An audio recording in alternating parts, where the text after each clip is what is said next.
when a strong emotion comes, we should not allow us to continue the thinking about it, because it may fit the emotion. The method recommended by our teachers is to bring your attention down to the abdomen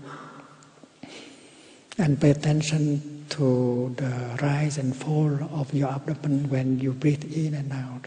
Breathing in, I notice that my abdomen is rising.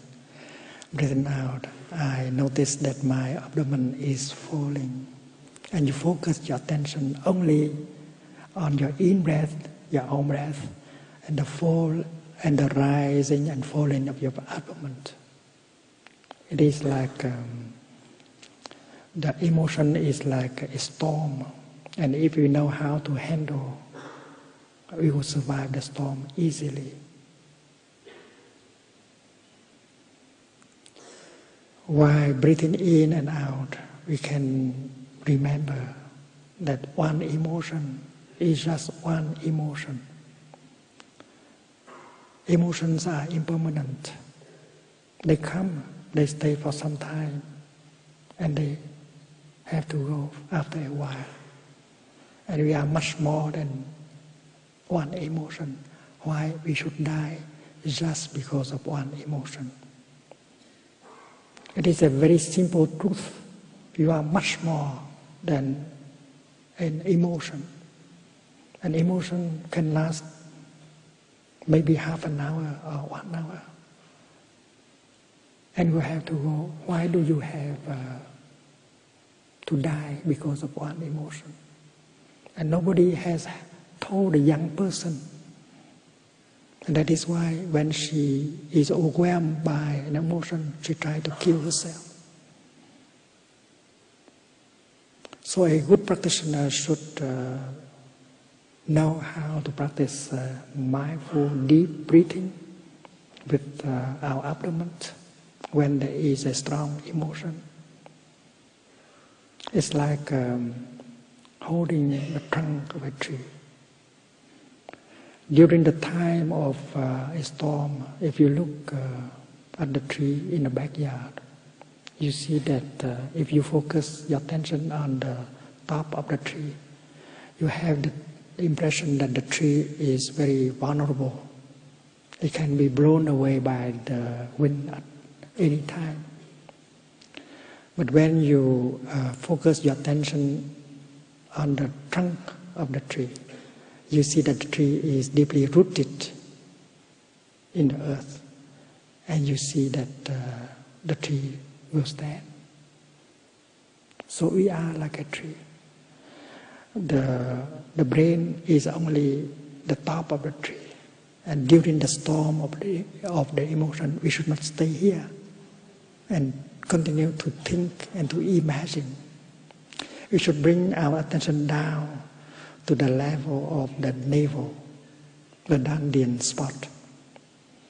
And we should follow the practice of mindful breathing, deep breathing, and pay attention to only the rise and the fall of the abdomen. And we feel safe, and the emotion cannot do anything to us. There's only one thing to remember: an emotion is just an emotion. I know how to handle an emotion. But we do not wait until we have an emotion, a strong emotion, in order to begin learning. We will forget.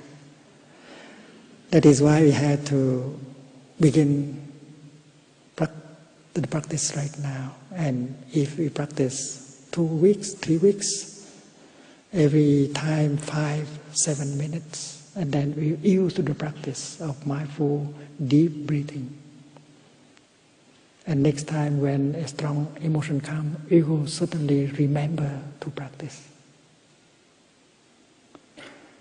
And after we have survived an emotion, we have confidence in the practice. We tell ourselves that next time when the strong emotion comes, we will do just that. And we can help our children to do it too. You can hold the hand of your little boy or little girl and you say, darling, let us breathe together. Breathing in, I notice that my abdomen is falling, is rising. Breathing out is falling. And you channel your mindfulness to the child. And you teach him, to teach her to breathe deeply and stop the thinking and pay attention only to the rise and fall of the abdomen.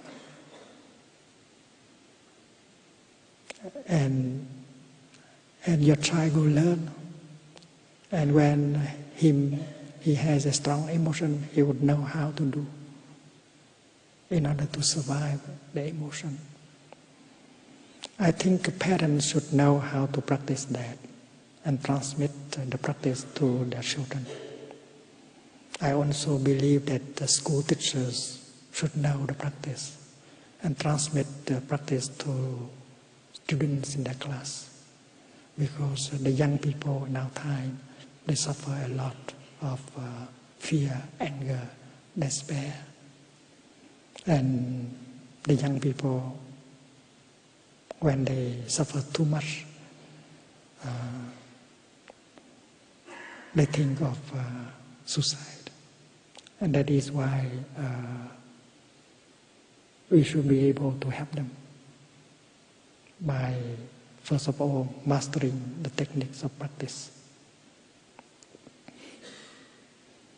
So the seventh exercise of mindful breathing is to recognize a painful feeling, a painful emotion.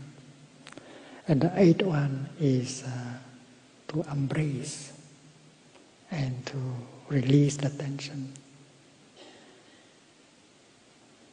The energy of mindfulness is the kind of energy that we generate with the practice of mindful walking or mindful breathing. When the energy of anger or fear arises, a practitioner knows how to handle that fear, that anger. She begins right away to practice mindful breathing or mindful walking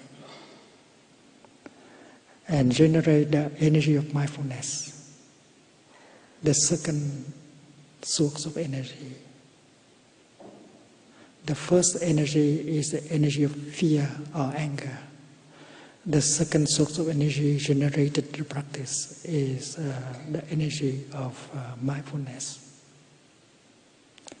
And mindfulness is recognizing fear and anger and embrace tenderly the energy of fear or anger.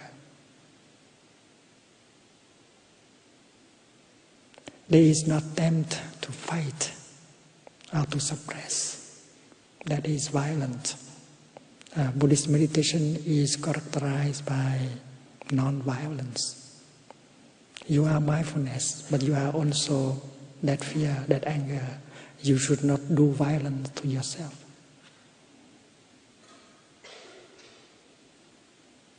A mother working in the kitchen, hear the baby crying.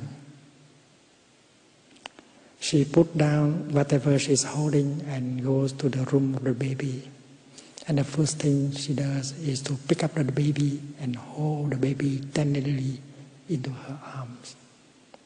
She does not know what is wrong with the baby, and yet holding the baby tenderly like that can already make the baby suffer less, because the energy of tenderness of the mother has already begun to penetrate into the body of the baby. Remember when we were young and we had a fever, our mother came and she put her hand on our forehead She has not done anything much, but feeling that her hand is on our forehead is sufferless already. So this is exactly what a practitioner should do when fear or anger arises. We should not allow fear or anger to overwhelm us. We should do something. And that something is to practice mindful breathing, mindful walking, in order to generate the energy of mindfulness. And that is the mother holding the child. The energy of mindfulness and concentration is the mother recognize the suffering of the baby and hold the baby in her arms. Although we don't know what is the root of our anger or fear, but just recognizing and holding tenderly our fear, our anger, that can already bring some relief. You are in a sitting position or walking position, you continue your practice of generating the energy of mindfulness and concentration, and you can handle, you can take care of your anger. My dear little anger, my dear little fear, I know you are there. I will take good care of you. There is no attempt to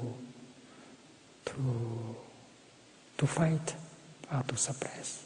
There is a willingness to recognize, to embrace, and to relieve the suffering.